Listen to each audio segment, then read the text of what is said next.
42 kgs ఉన్న ఒక అమ్మాయి సడన్ గా 100 కేజెస్ ఉన్న ఒక రాయి ఎంత బలంగా ఉంటుంది అలా ఉంది.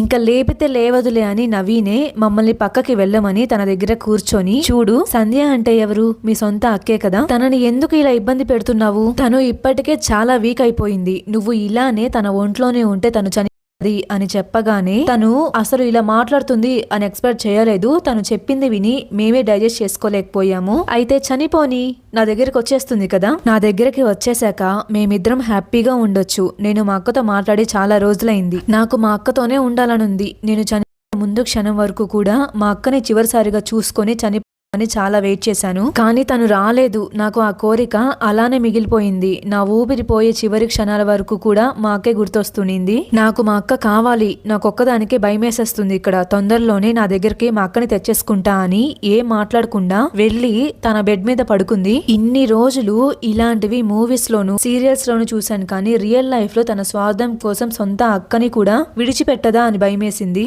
తను వెళ్లి బెడ్ మీద పడుకున్నాక మేము నిద్రపోకుండా ఇంకొక బెడ్ పైన అలానే కూర్చొని ఉండిపోయాము. అప్పుడు అర్థమైంది మాకు సంధ్యకి డైలీ మార్నింగ్ నిద్ర లేచేసరికి ఎందుకు అంతలాగా బాడీ పెయిన్స్ వస్తున్నాయో, ఎందుకు అంతలాగా హెడేక్ వస్తుందో అని. తను ఏమని కొట్టుకుంటుందో తెలియదు, కానీ బెడ్ కి వేసి విండోకి వేసి కొట్టుకుంటుంది. అది కూడా ఒక చుక్క కూడా బ్లడ్ రాకుండా. మళ్ళీ తన ఫేస్ మీద ఎలాంటి వాపు కనిపించదు. అంత లోపలే జరిగి తనకి పెయిన్ వస్తుంటది. నవీన్ కి వీటిపైన ఇంట్రెస్ట్ ఎక్కువ. వాళ్ళ ఊరిలో ఇలాంటి వాటికి విరుగుడు ఉంటుందంట.